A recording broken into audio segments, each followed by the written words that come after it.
Roberto, maiwan ko muna kayo ng anak ko, ha? Sige, anak.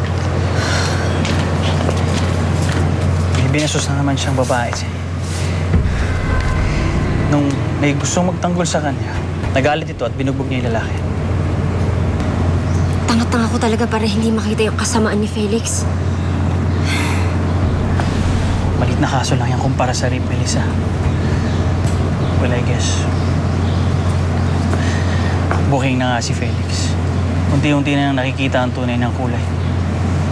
Kaya dapat mas maging maingat ka. Lalo na si Eva.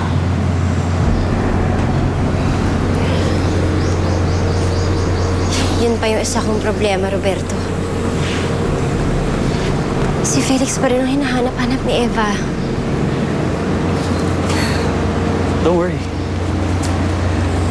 Tutulungan ko si Eva para makalimutan niya ang daddy niya.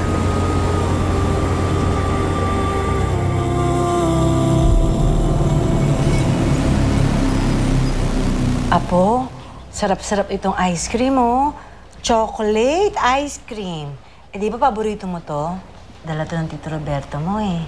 Ayoko po ng ice cream, Lola. Naku, bago mo sabihin yan, tikman mo muna. Ito. Ano ba? Ay, apo naman. Tignan mo, nadamihan tuloy si Peaches. Ako, ikaw naman, oh. Ay, ang dami niya. Teka. Ano ba ito? Paano? Ay, ikaw naman kasi. Nayamor, ako na lang magbamati kay Eva. O, sige, mapunasan ko tong si Peaches, ha? Si Eva kasi. Bakit, Eva? Ayaw mo ba ng ice cream? Busog po ako. Alam mo ba, meron din akong pet sa bahay. Gusto mo, pagbalik ko dito, ibibigay ko na lang sa'yo yung pet ko. Okay na po si Peaches sa akin. Bigay po kasi siya ng Daddy. Para ko na rin po kasama si Daddy.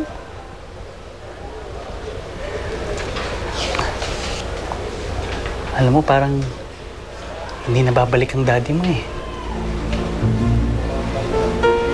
Pero huwag kang mag-alala. Nandito naman ako eh. Alam mo ba,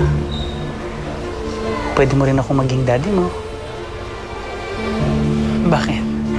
Ayaw mo ba ako maging daddy mo? Iisa lang po ang Daddy ko at si Daddy Felix lang yon.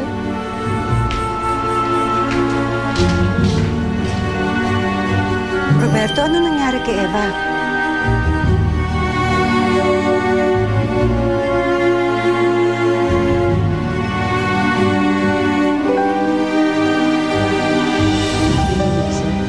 Alam mo, hindi ko talaga alam na mangyayari to. Di ba dati galit na galit ako kay Roberto dahil sa ginawa niya sa'yo, tapos kaya rin pala sa huli. Anong kami pa rin sa huli? Ikaw talaga, oh. Tutulong lang si Roberto. Ikaw naman, saan pa ba papunta yun? Feeling ko talaga, kayong dalawang para sa isa't isa. Sinubok lang kayo ng sitwasyon. Ayaw mo pa? Hindi. Kasi sa akin, today. Ha? Tao po. Ay! Attorney! Maupo ka, attorney. Salamat. May balita na ho ba? Sumugot na ang kampo ni Felix sa kaso yung sinampa natin sa kanila, Melissa. Kaya lang, ang sinasabi niya, pinalaki mo lang daw ang away ninyong mag-asawa para hiwalayan ka niya.